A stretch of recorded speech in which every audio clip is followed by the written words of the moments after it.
no other introduction. Apparently, some of us are using the chat box. We have some of us are not comfortable using audio introduction. Okay. So, if you have been following the session previously, we had a very nice session yesterday.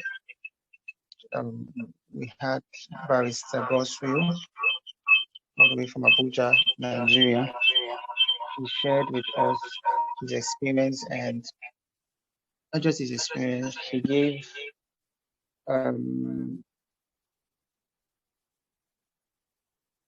very elucidating and interesting tips on what he felt would be useful to us as young people, especially when it comes to building quality relationships with people. So we'll be inviting him quickly to do justice. And maybe he had some other area he wanted to talk on, then open the floor for questions. This is the best time to ask questions. That's how we created that avenue for today. All right, so thank you very much, Mr. Barrister Goswin. Thank you for joining us today. Welcome on board, sir. You can kindly unmute yourself and just comment. So we've started the recording. So the meeting is now in formal session. Thank you. All right, good evening, everyone. I don't know if you can hear me loud and clear. Yes, we can, sir. Good evening, everyone. Once again, my name is Godswill Egede. And yesterday we had a section and we presented facts, presented concepts, presented definitions, presented key points on the topic building quality relationship as youths, a recipe for a happier and stronger marriage. So we outlined a number of things. Probably I'll just break them down today and then give room for questions. However, as I talk, questions can be dropped on the chat box. I'll see them and respond to them. Now, relationship is a key area that has so much to do with young persons. You get to an age where if you are not in a relationship, it looks like you are an odd person in the society. And that is what the society has made it look like. And so this erroneous idea that everyone must be in a relationship into things they didn't budget for. That aside, the fact that some persons see relationship as a gateway to breakthrough, as a pathway to settling all your life issues. This erroneous idea has also pushed persons into stuff that they didn't really prepare for. And painfully, these are realities. And so, by way of commencing this evening, I would like to say generally, there is, I've broken relationship into two categories. There's what I call the parasitic relationship, and there's what I call the symbiotic relationship. And all we're talking about yesterday has to do with building a symbiotic relationship that has to do with mutual development of capacity and capability.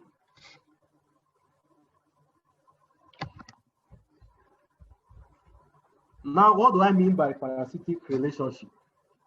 This is the idea that so many persons have imbibed. They believe that, let me get into a relationship that will solve all my problems, a relationship that, especially as it has to do with financial issues. And so when it is not forthcoming, it looks like the relationship is dead on arrival. Now, that is on the part of the female folk. Now, on the part of the male folk, there is this erroneous idea that, oh, all my sexual need, this relationship is going to solve it. Is like I'm perching on this lady so that whenever there is a desire, there is an inordinate desire, there's a sexual drive, I have where to go to. And so some persons have pushed it too far to believe that, yes, I have the cash, I can get into any relationship.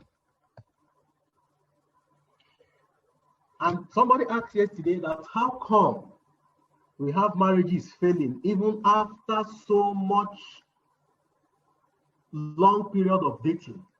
And I answered the person that what we have these days from counseling, from my talking to young persons, I have discovered that what so many people call relationship, dating period, they end up having empty period, empty dating period, where no substance is built, no information is gotten, no information is processed, no capacity is built. And so it's all built around funfair. It's all built around fun. It's all built around social media appearance and paparazzi. For relationship, like I said yesterday, I first want the opportunity to always pause, have a personal retreat, rethink. This thing I am into, is it leading me the right way? Is it leading me to achieve my goals, my aspirations, my visions in life? If the answer is an obvious no, then it gives you the opportunity. I always say it's painful, but there are a lot of people who need to, as a matter of fact, if they must achieve utility in life, if they must achieve maximum value in life, to drop what they have now as relationship. Now, yesterday I tried talking about the elements of connectivity and the element of behavior. And I remember saying that relationship will always commence at the point of connection element. Nobody builds a relationship from nothing. And so you must meet somebody somewhere, which has to do with the connection element. It can be your place of worship, your place of work, your social network, where you live, your compound, your street, your neighborhood, your estate. That is the connection factor, which is always there. And then we now talk about the behavior factor. Now, when these two factors interplay, it creates what I told us yesterday as a certain degree of attraction. It creates a certain degree of attraction, which gives rise to emotional feelings. And when these emotional feelings become mutual, they create shared interests. And then shared interest has the capacity to culminate into a defined relationship. And then relationship that is well managed can then lead to marriage. And I ended up yesterday by saying that marriage is simply the legalizing of an existing relationship. You legalize it and you make it legally binding and you make it known to the public, and then government takes note of it, and then all the rights of a married person is handed over to you. So the basis is that you only legalize an existing relationship. And so if the relationship is not well built, you end up legalizing the wrong foundation.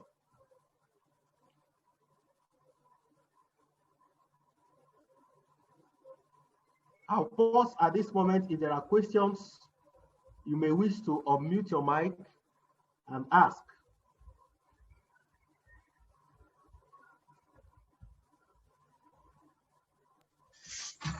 Yes, sir. Thank you very much for the time. Thank you for yesterday. And I guess our participants who participated yesterday are all online. So please, you can use the chat platform, or you can also use the audio button. Let's ask questions. This is an opportunity to be more interactive, and that's the reason for having a day 2 where we can meet on Zoom. Thank you. All right, while we wait for question, I would like to say something very practical. If there are persons in a relationship here, I will just give us a few practical steps that will help you project into the future. I always give this exercise to persons who are in relationships. You as the guy and you as the lady. Now, what is this practical approach? What I want to quickly say now will help you know areas of likely conflicts in the home. That is when the relationship has eventually translated into marriage. Now, this seems so little, but something as little as a different ideology as to how each person sleeps at night in relation to light. Now, I was talking to a couple, and the man told me bitterly that he likes sleeping with the light off, and the lady said she likes sleeping with the light on. Now, this became a point of conflict. Now, something as little as this. But somehow, in the course of your relationship, you may be able to tell these things, if not all, because when you have knowledge of these elements, when you see them in the future, it doesn't look like something that just jumps onto your face. Now, you sit down with the person you're in a relationship with. Outline all the possible things. Now, I'm talking about those who are in a defined relationship who probably have made up their mind to push it into marriage. You outline all the possible things you can remember that can be done in the house or in the home. As many, both of you will sit down. You list it as many as you can remember. Whether it's locking the door at night, sweeping, washing the car, doing the dishes, going to market, anything you can remember. Write all of them down. It can be in hundreds. As you can even take a week to remember all, so that you make sure it's at least comprehensive enough. Now, when you have listed these things and you have a near comprehensive list, make a duplicate of it. Let each party hold one. Now, against this list that you have made, I think somebody. Can I go ahead? Yes, I can go ahead. Don't worry. I will sort out the technical issues. All right. I want to be sure that's online with us as well. All Yes, right. we can all hear you. Just Okay, that good. some persons just joined and Okay. they on their mic. Okay. Now, when you have this near comprehensive list, duplicate it. Let it be in 2 places. And then for each of the places, you rule a line in the front of these things you have mentioned. Let each person's initial be put on each of the lines. I wish I can have shared an illustration on the screen. But let me just go ahead. I hope you get the picture I'm painting. You put each person's initials against each of the lines. Now, what does this do? If the guy's name is Monday, you put M. In the next line, if the lady's name is Rita, you put R. And then you have the third line, which you just write both. Now, for these items that you have mentioned, let each person independently take this list home and then look at it. If you have written lock the door at night, who do you think should have that responsibility of locking the door at night? If it's the guy, you tick M. If it's the lady, you tick R. If you think it's both of them is a mutual responsibility, you tick both. Now you do this for all these lists you have made. After doing this individually, set a time when you will come together. Now, when you come together, you compare notes. You will be shocked to see that where you think that by all standard in the world, the guy should be the one to do this, you may be shocked to see that the guy also believes by all standard that the lady should be the one to do this. And so when you compare these notes, you begin to ask each other.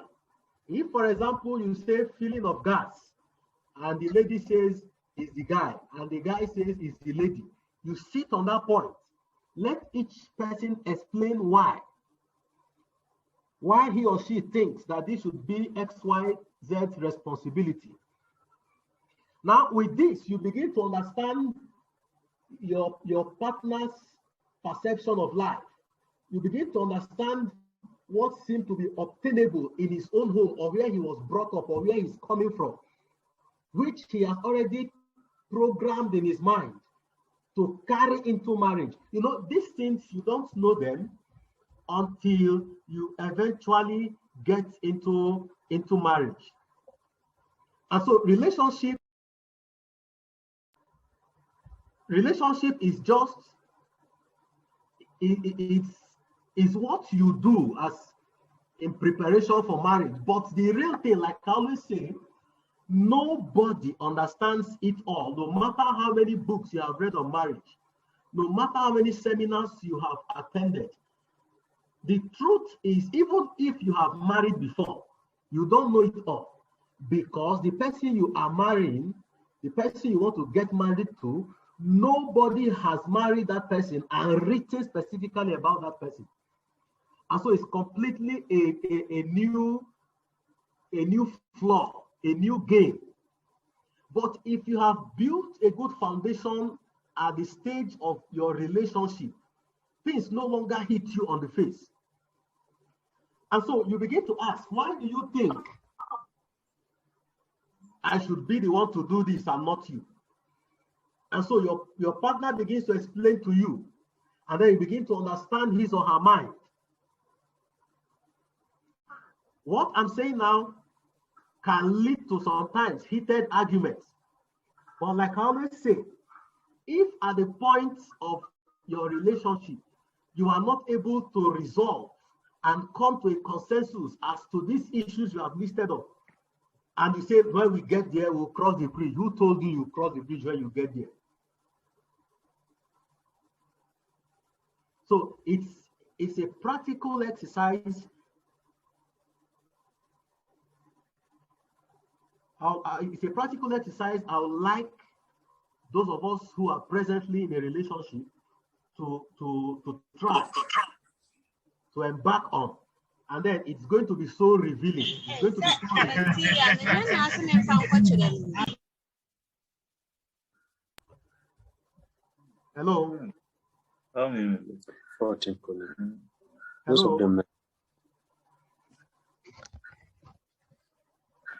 So this is one practical exercise. So we are with you. Okay. Just some people just joined without offing their microphones, so don't be worried. Once they come in, we always try to switch off their mic. And nevertheless, the meeting will end in less than 5 minutes. We had a lot of people coming a bit late.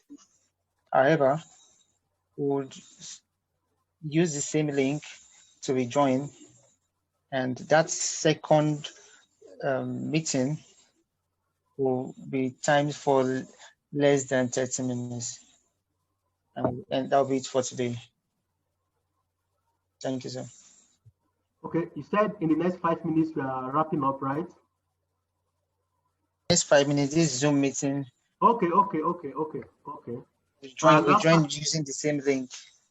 Okay. It was scheduled for 45 minutes, but most people came late.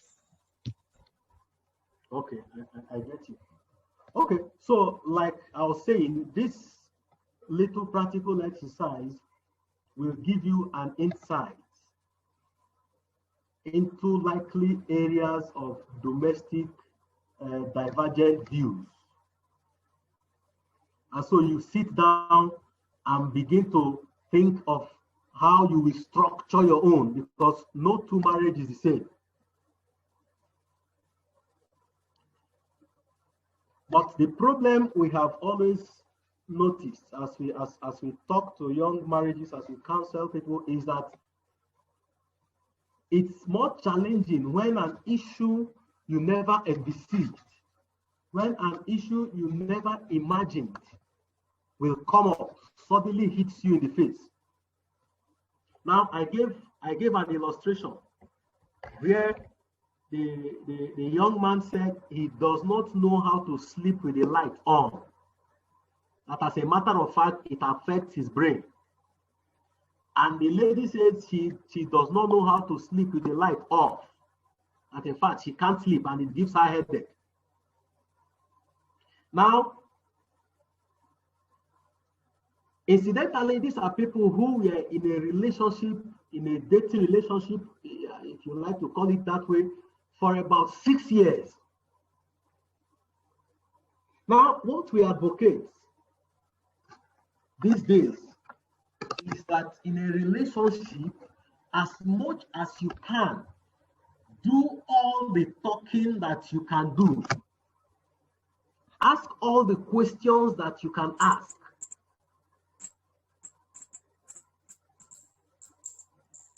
Ensure that you don't leave anything to chance. We are no longer in an era, as it has to do with relationship and marriage, where somebody says, leave it, when we get to the bridge, we will cross it. It does no longer work that way. Now, I'll pause. If there are questions that anyone may wish to ask.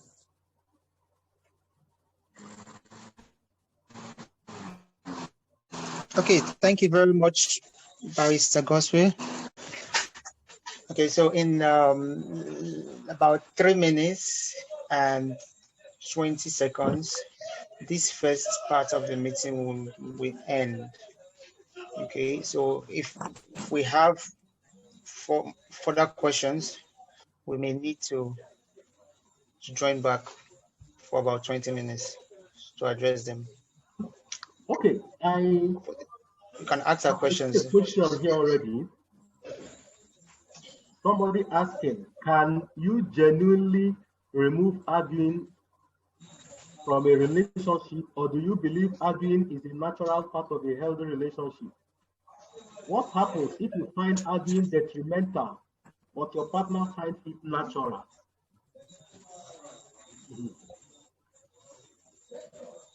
Now, arguing actually is a form of communication. But the challenge is that in arguments, people tend to enforce their own opinion. In arguments, people don't seem to want to see reasons with the other party. And so in arguments, you will most likely see voices being lifted, loud voices, shouting, to ensure that the point is not only digested, but sinks in forcefully through the ear. And the truth is that argument will always give rise to rancor. And so extended arguments in a relationship does not make for a healthy relationship. Now, yesterday I made a comment. I said if we can get communication right in our relationship, we would have succeeded in locking out a lot of problems and troubles. Now, communication in a relationship is a key area, is another area entirely, which incidentally we are not going deep into that scope, but I try to touch it because it's very key. Now, you don't make any point. You don't convincingly impact your opinion or knowledge in midst of argument. I can see we have less than a minute left. So like the host instructed that once it ends, we'll have to rejoin with the same link. So I'll be holding my thoughts here so that when we rejoin, I'll continue. Well, note where I'm stopping, that no meaningful impact. You don't impact knowledge. You don't impact your opinion. You don't impact your idea meaningfully in an atmosphere of argument. You don't. All right, so I just activated the recording button. So we'll just proceed. So if you just join in, we talked about today we'll be having questions. So Barrister addressed one of the questions that was shared on the chat box. So we want to accept more questions, we welcome more questions so he can be able to respond to all of them, possibly at the same time. Thank you.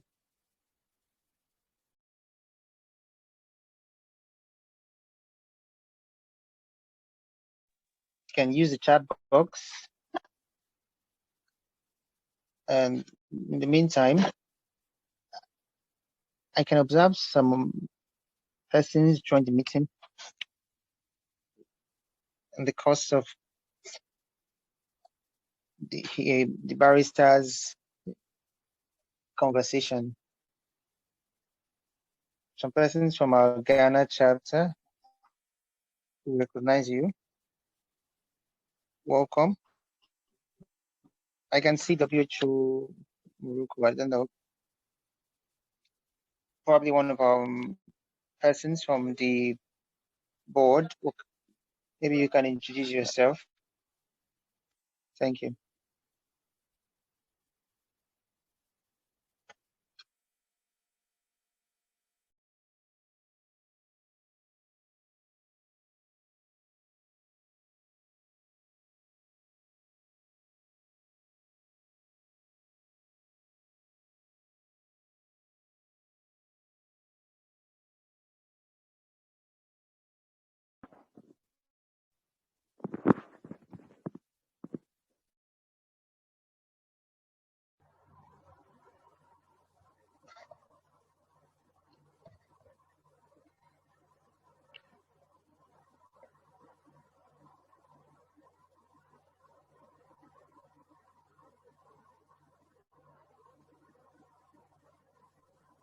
Margaret, do you have a question?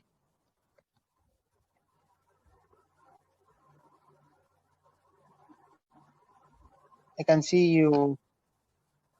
Your screen is right before us, so to be sure.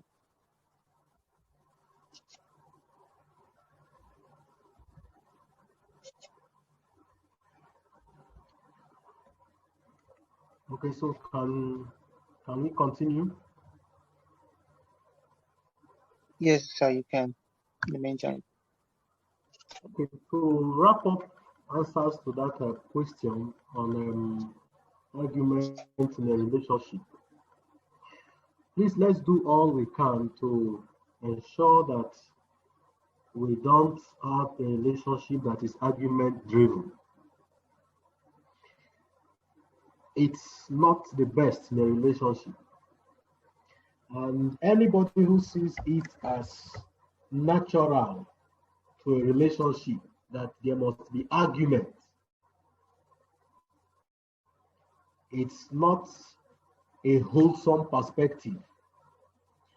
Except what the person tries to say is that differences will always arise. Yes. But if the differences are always characterized by arguments, then no. Communication cannot thrive well in an atmosphere of argument. And so, in a relationship, you must look for the best way, you must look for the best approach. Somebody once came to my office and presented this exact question. And I said to the person, I give you 1 week. Try as much as possible to find out what triggers up the argument. There must always be something that triggers it up. Probably the way you present your own viewpoint or the way you shut down your partner's viewpoint, there is always something that triggers up argument. And if you are able to pinpoint at that point where your conversation goes into argument, then it will help you a great deal to deal with it. It will help you to deal with it. So don't just frown at it. Don't just be mad at it.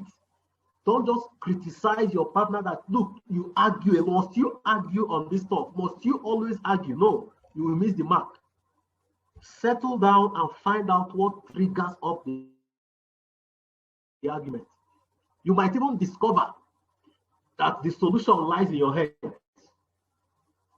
You may change your approach to issues, and then that brings an end to that argument. But how I wish we can know exactly the trigger or what the person who argues feels is what triggers that argument.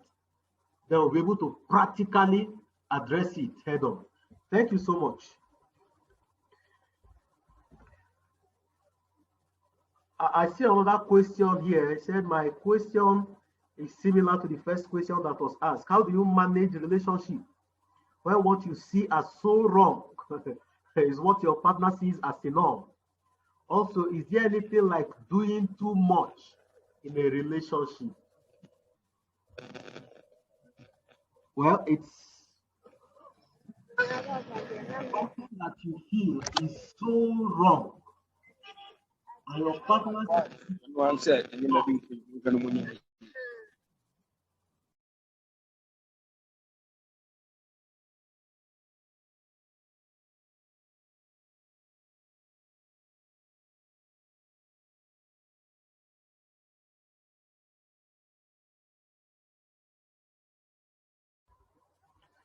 Okay, I think I was muted, but I think I am back. I believe you can hear me. Now, the first thing I would like two persons who are in a relationship and one sees something as so wrong and the other sees it as a norm, it is for them to come together and understand, first of all, if I see it as too wrong for my partner to do something, and my partner sees it as a norm, Now I should be able to let my partner know my background. Why do I think it's too wrong? And then my partner should be able to let me know why he or she thinks it's a no. Now, this knowledge will help you appreciate better. What practical example can I give now? If you have two persons who are in a relationship, and one feels that by at most 8:30 everybody should be in the house, and one feels that there's nothing wrong, we can stay outside level. Now, what gave rise to this ideology? What gave rise to this mode of thinking? So first of all, you understand the background. And when you have understood the background, the one that they marked, this too. When you have understood the background and you now appreciate, now you begin to ask yourself into this lifestyle. Now, what of you should be able to make? Hello, somebody is talking. One of you should be able to make a compromise. So don't worry. If it gets to a point of no compromise, and you know you cannot put forth with that thing, now your word is so wrong that something that you see, where is the question? As so wrong. If you continue to see that thing as so wrong, this is it as a norm of potential crack, especially as you have qualified. So if you are not able to sort it out now, then I can tell you that there is already a potential crack that can mortgage happiness if that relationship, if that to marry.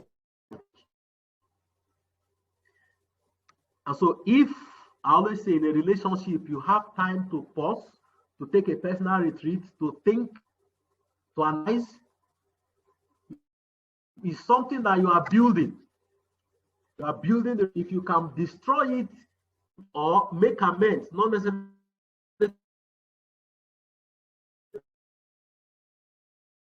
to destroy it, but if you did not life, is more than being tied to a relationship.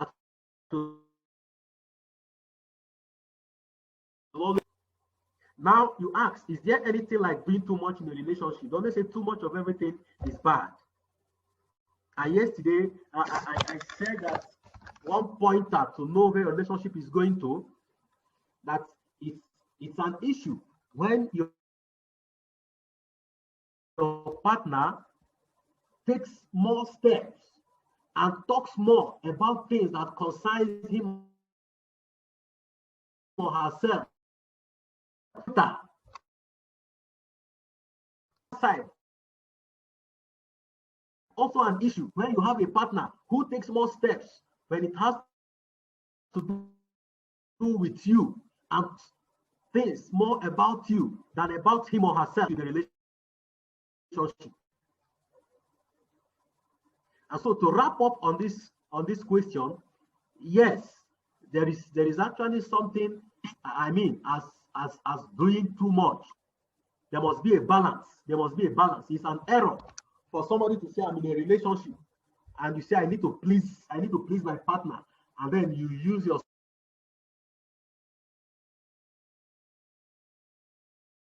it to go and buy iPhone Pro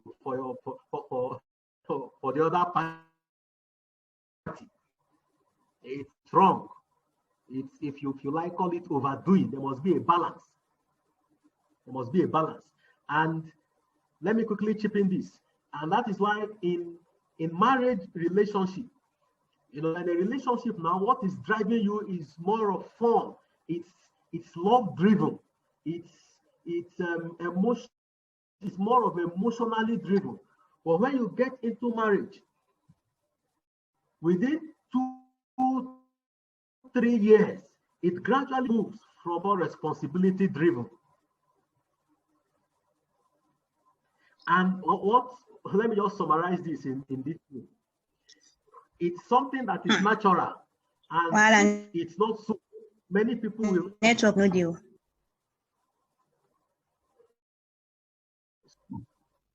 Please mute yourself. Please, make some of mute yourself. Together.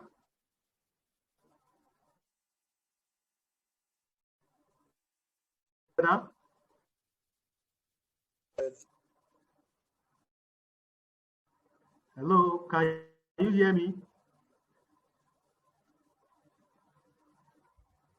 Sorry about that. So can you, sir? Can I go ahead? Yes, you can, sir. All right. But if there are more questions, they should come in. If there are more questions, they should come in.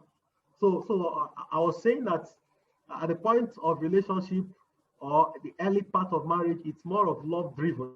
And that is why you can see a young lady can travel all the way from north to go and visit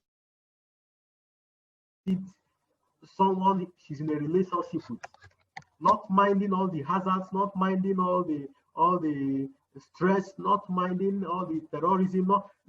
It's love driven. Something just drives you.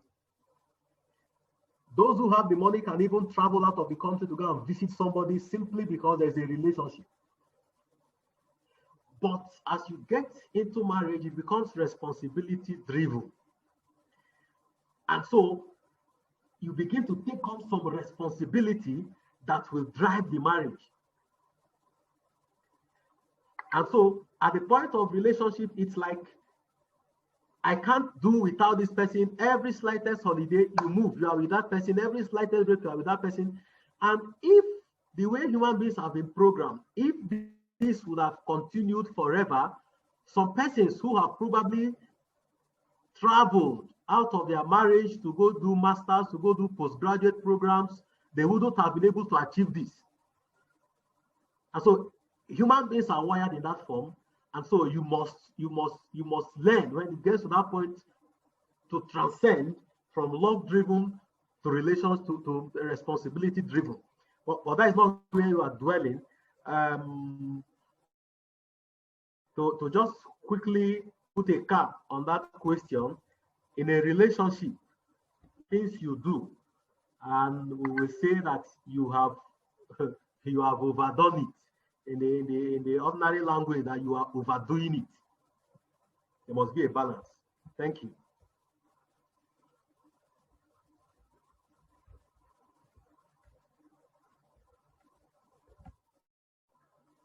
Thanks, Barrister, for that amazing response. Okay, so the other persons that have questions, and you would think you're bold enough to unmute yourself and ask, why not? Or you can choose to use the chat platform. We'll take just 2 or 3 more questions and call it a day.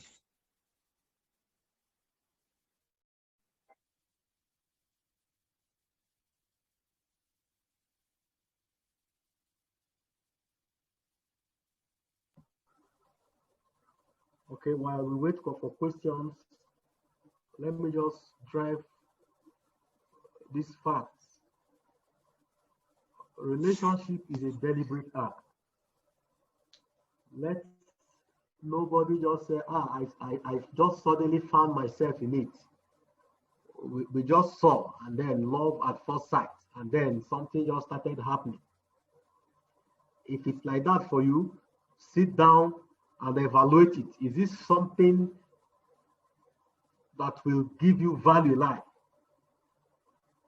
It's a deliberate thing. It's a deliberate action. It's not, as they say love is blind. No. You can be driven by love, but let it not elude your sensibility. Let it not becloud your sense of consciousness about your future. Once it makes your future become bleak, where you can no longer for sure say, this is where I'm heading to, and this is how my relationship with this person is going to help. You know, I've admired ladies who say no to certain relationship because they say this is going to pull me down from getting to the height I want to get. It might sound harsh, but this person has a strong sense of where she's heading to in the future. And so it's even a dangerous thing. I always tell men or guys who say she's thinking she's too ambitious, too career conscious, and you want to do all you can to make her look. If you're able to bring that person to agree with you, and the person carries that career consciousness, and you mortgage the person's happiness, you won't even be happy in that relationship or in that marriage. Remember what we talked about cognitive imbalance yesterday. As I talk, if there are still questions, you can bring them in so we can treat them. I don't want it to be like I'm taking all the time talking. But if you have questions, you can drop them.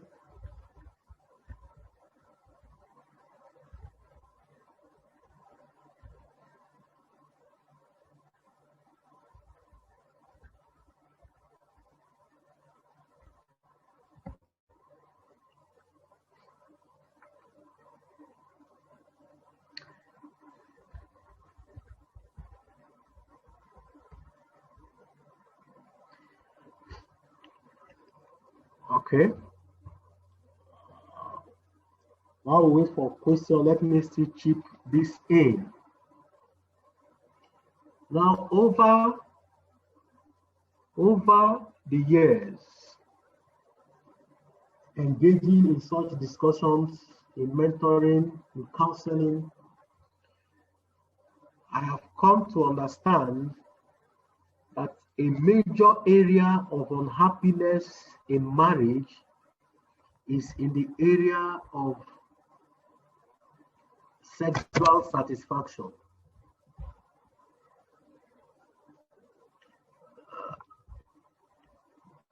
Now, and we have come to discover that so many persons come into marriage with diverse sexual experiences,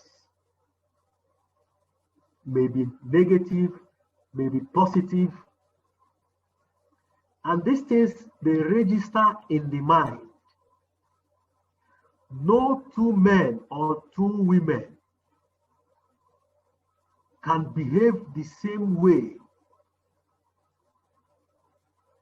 during sexual activities.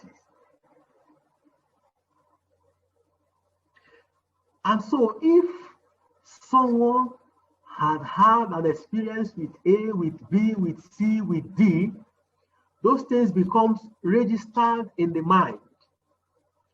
And when you eventually have somebody you settle down with, and the person is not behaving in accordance with the experiences you have had prior to that time, somehow mentally you expect that person to behave like a certain young man that you met in the past, and is not behaving that way. It creates what we call mental dissatisfaction. And so you expect your partner to behave in a certain way built on your previous experiences. And there is no way he can perform that in that manner. And now, why am I saying this? That as young persons, yes, you might feel you have all the freedom to engage in all manner of sexual activities, but take note that these things will always come back in the future to play out in your mind, and they become possible areas of crack in a marriage. I can see that this meeting we have less than 10 minutes to go. So please, if you have any question, you can ask. If you also feel you need personal counseling, no problem. It can also be arranged, and also see how to take care of that. But I would like to pause to hand over to the host. Thank you. Thank you so much, sir. I'm so happy that we were able to have day 1 and day 2, and we have this session recorded. So definitely there are several other people who are on our social media handles who will be able to catch up with what we learned. Thank you for the time. While we have wait questions, I'm sure if they have questions, they would have dropped it. But then for those people who previously have had their questions, thank you very much for your very important and constructive feedback that you gave to these questions.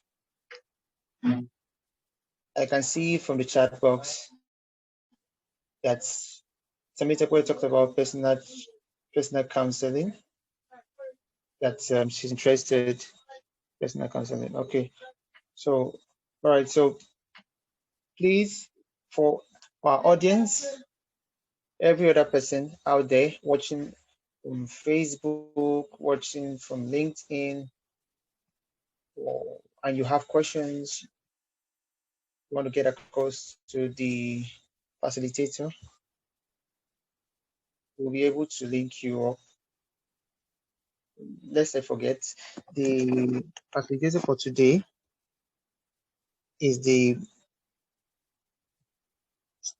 Chief Executive Officer of an organization that focuses on family building.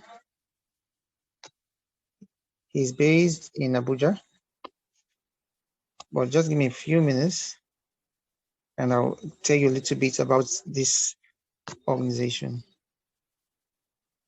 It's called Center for Family Life Support and Development. You can check it up online. I guess the websites or the social media handles can be placed on the chat box shortly by our guests so that you can be able to connect. And that's the beauty of such collaboration, such as this. Thank you very much, sir, once again. And if we have people who have questions and will require personal counseling, we will get across to you, especially through these handles. We suggest you drop your email address in the chat box. Thank you, sir.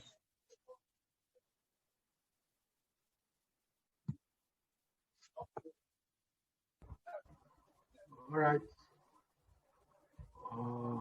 Dropping the email, both the email, you can reach the organization, and my own email. I'll be dropping them right away. Great. Thank you, sir. You can also say it audibly if you have links that you think other people who are not part of this Zoom meeting would be able to connect through. When they hear it audibly, you can easily type it. All right.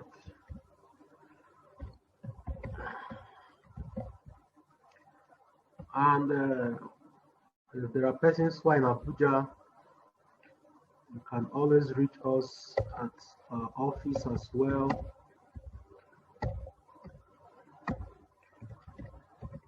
At the plot 4, I'm typing it, plot 448A, Lagos Street, Gariki 2, Abuja, for persons who may feel they want to meet us at the office, and for persons who may want to, probably for us to talk on phone, I'm sure the host can facilitate that. You get a contact by way of mobile Sure. call. Sure, we'll be able to do that. All right. Okay, thank you so much. All right. I'll just read the chat box for those connecting through YouTube, Facebook, and other channels. You can reach out to Okay, I'll Center for. Will you want me to drop a contact number, or they reach you and then you reach us? You're free if you want to. All right then.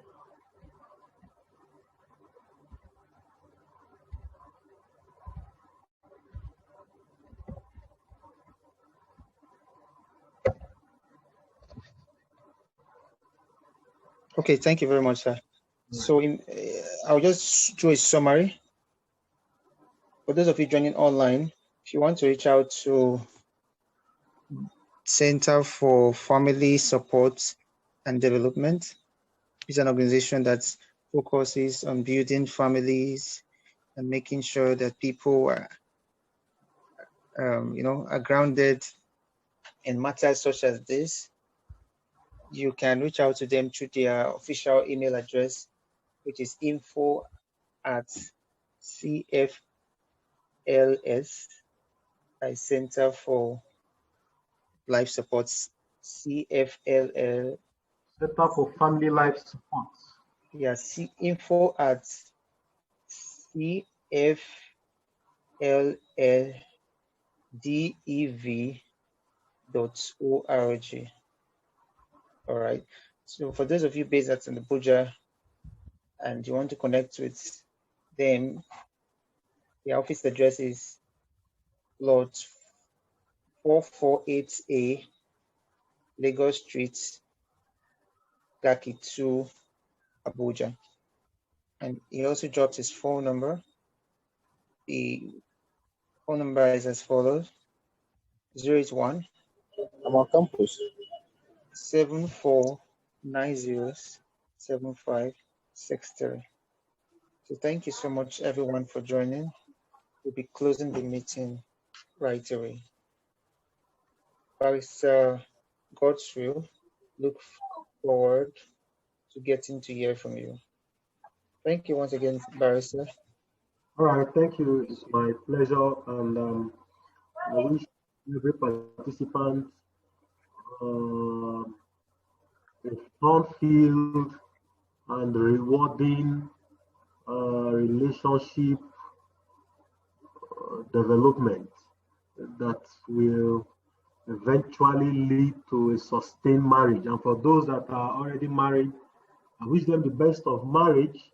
And I also like to let them know, if we have those who are married amongst us, that marriage can work. Marriage can work. It can work if you make it work. Thank you. Thank you so much. Okay, so we'll be closing the meeting now. I can see a lot of Ghanaian friends are just joining. I hope you didn't miss the time by an hour. You know, Ghana is GMT and Nigeria is GMT +1. The meeting was 7 p.m. GMT +1. Thank you for joining. We have the recorded video, which will be live on our social media handles. You have a great night rest. Bye for now.